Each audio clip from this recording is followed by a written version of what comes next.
이 방송을 듣는 여러분 중에도 전세나 월세 사시는 분들 많으시죠? 전세값 상승세 꺾일 줄 모르고 있습니다. 무엇보다 월세 전환이 급증하는 상황인데 이런 가운데 정부가 중산층을 겨냥한 임대아파트, 이른바 기업형 임대주택 정책을 내놨습니다. 기업형 임대주택이란 건설사 같은 기업들이 300가구 이상을 짓거나 100가구 이상을 사들여서 직접 월세를 놓는 방식입니다. 8년까지 거주가 가능하고 여긴 초기 임대료 설정 제한도 없는 데다 입주 자격 제한도 없는 게 특징입니다. 자, 이걸로 전세난 해소될 수 있을지 의견이 갈리고 있는데 실효성에 대한 문제 제기도 있습니다. 과연 정책 입안 당국은 어떻게 답변을 할지 직접 들어보겠습니다. 국토교통부 주택정책관 김재정 국장입니다. 국장님 안녕하십니까? 예, 안녕하십니까? 예, 정부의 기업형 임대주택 사업 간단히 요약을 하면 이제 중산층을 겨냥한 고품질 임대 아파트를 짓겠다는 것인데 어떤 정책 그렇습니다. 효과가 있을까요? 현재 그 전세 월세 전환이라고 하는 시장 흐름이 있기 때문에 이런 걸 역행해서 무리하게 전세 공급을 늘리는 것보다는 어떤 그 보증보 월세라고 하는 새로운 임대차 시장을 형성을 해서 전세 수요를 이제 분산시키는 게 목적이고요. 지금처럼 이제 기업형 임대 사업을 육성해서 전세에 대한 수요 압력이 줄어들게 되면 결국 전세값 안정에도 많은 도움이 될 거로 기대를 하고 있습니다. 예, 그러면 정책의 실효성에도 문제가 제기되는데 건설 완료될 때까지 2, 3년 정도 더 걸리는 거 아니겠습니까? 예, 그렇습니다. 예, 그 사이에 그러면 전세 대책이 없는 것과 마찬가지인데. 근데 현재 그 임대 리츠라는 제도가 있습니다. 예. 뭐 보험회사라든지 연기금, 기금들이 돈을 모아서 모은 상태에서 시공사를 정해서 공사를 시키고 그게 이제 건설이 되면은 임대 관리업자한테 임대 관리를 맡기는 이런 임대 리츠는 이제 법률을 재개정 없이 현 제도 하에서 추진 가능하기 때문에 지금부터라도 임대주택 리츠 이제 설립을 조기에 추진하고 그리고 기업형 임대가 꼭 건설만 있는 게 아니고 그 기존 주택의 매입 형태도 가능합니다. 그래서 현재 최소한 금년에 1만 호 이상의 기업형 임대주택을 공급을 하고 금년 내 관련 법들이 재개정이 되면은 내년 이후에는 획기적으로 그 공급이 늘어날 거로 기대를 하고 있습니다. 일단 잘 되려면 임대료가 좀 싸야 될 텐데 그 정부 의도와 달리 임대료가 좀 많이 비쌀 거다 이런 우려가 많네요. 그러니까 이제 초기 임대료를 사업자 마음대로 정할 수 있는 거 아니겠습니까? 그래서 초기 임대료에 대해서 많이 논의가 있었는데요. 정부에서는 이제 초기 임대료를 일률적으로 규제하기보다는 이 기업형 임대 사업이라고 하는 그 취지에 맞게 기업들이 시장 기능에 따라서 어떤 지역별 그리고 수요 계층에 맞게 임대료를 책정하는 게 바람직하다고 보고 다만 이제 정부에서 기업형 임대 사업에 대한 많은 인센티브를 제공하기 때문에 임대료가 이제 주변 시세와 비슷하거나 오히려 좀 다소 낮게 형성될 것으로 이제 기대를 하고 있습니다. 한 달 동안 부담하는 임대료는 어느 정도로 예상하고 계세요? 그거는 지역마다 좀 차이가 날 것 같은데요. 그거 지방의 경우에는 한 평균적으로 한 40만 원. 그다음 수도권은 한 60만 원, 이제 서울의 경우에는 한 7, 80만 원 정도 되지 않을까 생각이 듭니다. 예, 그러니까 그거는 이제 뭐 한 달 동안 내는 관리비라든지 그건 제외한 거 아니겠습니까? 예, 그건 제외한 겁니다. 그러면 한 100만 원 이상 되는데 그러한 정도의 금액을 감당할 만큼 수요가 많다고 지금 예상하시는 거예요? 그게 이제 상황에 따라서 현 전세가 이제 그런 식으로 이제 보증부 월세 형태로 갈 수도 있고, 말씀하신 대로 이제 월세 부담이 크다고 한다면은 그건 사업자 입장에서 반전세 형태로, 그러니까 보증금을 좀 높게 하고 월세를 좀 낮게 하는 그런 형태, 다양한 형태가 가능할 것 같습니다. 예. 실제적으로 이제 서울, 경기 지역에서 많이 이용하실 텐데, 그러면 이제 예상은 100만 원도 더 나올 것이다 이런 지적도 많습니다. 그리고 이제 프리미엄 임대 아파트로 짓는 만큼 또 임대료를 싸게는 안 받을 것이다 이런 예상도 많은데요. 그거는 아마 이제 지역이라든지 그다음 입주 대상에 따라서 많은 형태가 될 것 같습니다. 그래서 이제 월세 부담이 좀 많다고 생각이 들면은 앞에 말씀드린 대로 반전세 형태로 보증금을 좀 늘리고 월세를 좀 낮추는 형태도 될 수가 있고, 월세 부담이 이제 가능하다고 생각되면은 보증금을 낮추고 월세를 높이는 그런 다양한 형태가 나타날 것 같습니다. 그런데 오히려 인근 지역의 전월세 가격까지 동반 상승시킬 우려가 있다. 이런 얘기도 있습니다. 여기에 대한 대책도 있으신가요? 그러지는 않을 것 같고요. 기업형 임대 사업을 통해서 공급이 늘어나면은 수요 공급의 어떤 원칙, 법칙에 의해서 오히려 임대료가 하향 조정될 것으로 그렇게 기대를 하고 있습니다. 이어서 또 제기되는 것이 출퇴근 거리 문제인데 이 임대주택 주로 어디에 지어지게 됩니까? 기업형 임대주택이 이제 신도시와 같이 이제 LH 공공 부문에서 개발한 토지에 건설되는 경우도 있긴 하겠지만, 예. 이제 정부에서 뭐 용적률을 좀 올려준다든지, 그다음에 자금 세제 지원과 같은 이제 많은 인센티브를 제공하기 때문에, 예. 이제 건설사가 보유하고 있는 토지, 그다음에 사유지, 뭐 재개발 용지와 같이 도심 내에서도 많은 개발이 이루어질 거라고 좀 생각을 하고 있습니다. 주로 지금 나오는 보도 내용은 도시 외곽에 위치한 그린벨트 개발 가능성도 많이 나오고 있는데요. 주로 외곽에 이루어지는 거 아닌가요?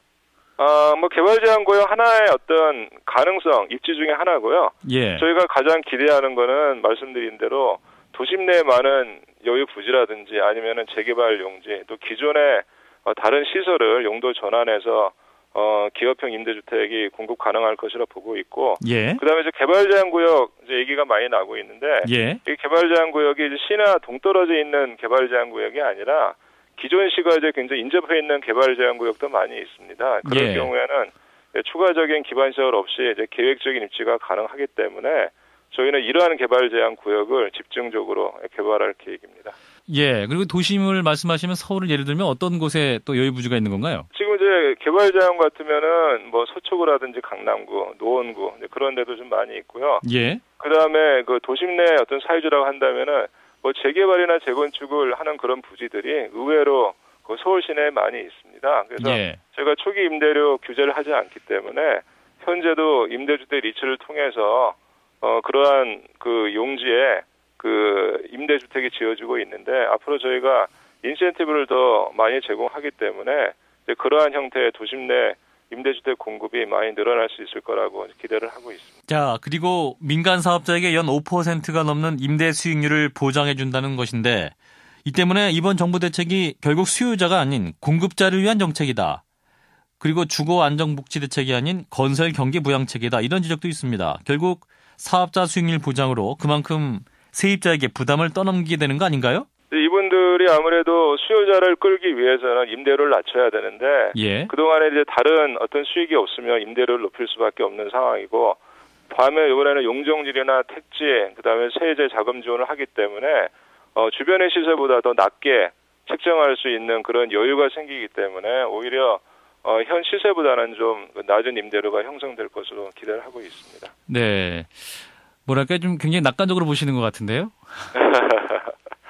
그리고 이제 이 정책이 현재 그 전세에서 월세로 전환되는 시장의 흐름에 대응한 정책이다 이렇게 알려지고 있는데, 그러면은 장기적으로 내 집 마련의 꿈, 그러니까 뭐 집을 소유한다거나 혹은 정부의 전세 대책은 포기한 게 아니냐 이런 지적도 있습니다만. 그런 건 아닙니다. 저희가 현재 전세에 대한 수요가 가장 많은 상태인데요. 예. 그러다 보니까 이제 전세 가격이 많이 올라가고, 그래서 거기다 대책으로 이제 그동안 이제 고가 전세, 고액 전세를 자가 쪽으로 유도하기 위해서 제가 디딤돌 대출이라든지 공영 모기지 이제 그런 걸 좀 제공을 했고요. 예. 또 하나의 방법은 이제 고액 전세가 자연스럽게 보증부 월세로 가는 방법도 있습니다. 그래서 이번 대책과 같이 이제 기업형 임대주택을 육성을 해서 그러한 이제 고가 전세 아니면 상당히 높은 가격의 전세 있는 분들이 자연스럽게 이제 보증부 월세로 옮겨갈 수 있는 이제 그런 제가 기반을 좀 제공하고자 하는 겁니다. 예, 알겠습니다. 말씀 여기까지 듣겠습니다. 고맙습니다. 예, 감사합니다. 국토교통부 주택정책관 김재정 국장이었습니다. 이번에는 다른 방식으로 문제를 해결해야 한다는 전문가 한 분을 만나보겠습니다. 단국대학교 조명래 교수 연결되어 있습니다. 교수님 안녕하십니까? 네, 안녕하세요. 네, 정부의 기업형 임대주택 정책 어떻게 들으셨습니까? 네, 지금 시장에서 그 주택 거래를 보게 되면 10건 중에 7, 8건이 임대 거래이기 때문에 예. 어쨌든 임대업의 활성화라는 것은 지금 시장의 여러 가지 수요에 이제 부응하는 이제 그런 정책이라고는 볼 수는 있습니다. 가장 중요한 문제는 이제 임대료의 문제인데요. 예. 정부는 이제 이번에 그 중산층을 위한 임대 주택을 다양하게 이제 공급하겠다. 중산층도 주택의 선택권을 누릴 필요가 있다. 이렇게 이제 이야기를 하거든요. 예. 근데 시장에서 그 임대주택에 대한 수요란 것은 중산층이 아니고 우리 소득 분위로 보게 된다면 낮은 소득 분위에 있는 그런 계층들의 수요이거든요. 예. 그렇게 해서 이를테면 소득 분위가 2분위, 3분위에 있는 그런 계층들이 전세금이 오르다 보니까 이제 월세로 옮겨가게 되고 월세로 옮겨가게 된다면 그 전세보다는 그 임대료가 한 2.4배 정도 늘어나게 됩니다. 예. 그렇게 해서 이 상대적으로 저소득층들의 이제 주거 불안이 심각한데 정부는 지금 중산층을 이제 대상으로 해서 임대주택을 이제 공급하겠다 이렇게 이야기를 하고 있는데요. 제가 본 데는 사실은 중산층을 위한 임대주택을 공급하도록 한 것은 그건 이제 임대업자 입장에서 본다면 수익성 확보가 중요한데 예. 이 수익성 확보가 될 수 있는 적정 수준의 가격의 임대주택은 결국은 중산층만이 소화할 수 있다는 그런 판단을 한 것 같습니다. 예. 그렇게 해서 이 타겟 집단이 사실은 중산층이 아니라 소득 약자들이 사는 주로 이제 그런 그 지역과 주민들이 돼야 되는데 이 정부의 어떤 이번 그 지역형 임대주택 정책의 이 타겟은 제가 보는데 잘못됐지 않나 하는 생각이 듭니다. 네, 주거 불안을 느끼는 주요 계층은 저소득층이고 하지만 정부의 정책은 중산층을 대상으로 한 것이기 때문에 좀 타겟이 잘못됐다 이런 지적이신데 그럼 어떤 대안이 가능할까요? 글쎄 정부는 사실 또 나름대로 중산층 또 이제 주택의 선택권을 누릴 필요가 있다고 하면서 저소득층에 대해서는 공공임대주택을 계속 늘려나가겠다 이렇게 이제 입장을 밝히고 있습니다. 예. 그렇게 하면서 정부가 제시한 그 목표치를 보게 되면 연간 10만 호에서 1만 호를 더 공급하겠다 이렇게 이제 이야기를 하고 있거든요. 예. 제가 보건데 실제 전세난에서 고통을 겪고 있는 이 저소득 약자들의 주거 문제는 중장기로 보게 된다면 공공임대주택을 획기적으로 늘려야 합니다. 늘려야 한다. 정부가 지금 10만 정도 늘리는 것을 제가 보건대는 한 배 정도, 한 10만에 20만 정도 최소한 늘려야 이 그 저소득층들의 이 전세 문제 해결에 도움이 될 것 같고요. 예. 그 다음에 이 전세난의 문제, 특히 이제 이 임대 문제는 임대주택을 많이 공급한다고 해서 해결되는 문제는 아니고요. 예. 임대 가격을 어떻게 적정하게 유지시켜 주느냐, 그 다음에 임대차 관계를 얼마만큼 안정시켜 주느냐, 이런 문제가 함께 숙제로서 풀어져야 되거든요. 그렇죠. 근데 정부는 거기에 대한 정책을 전혀 내놓고 있지 않습니다. 예.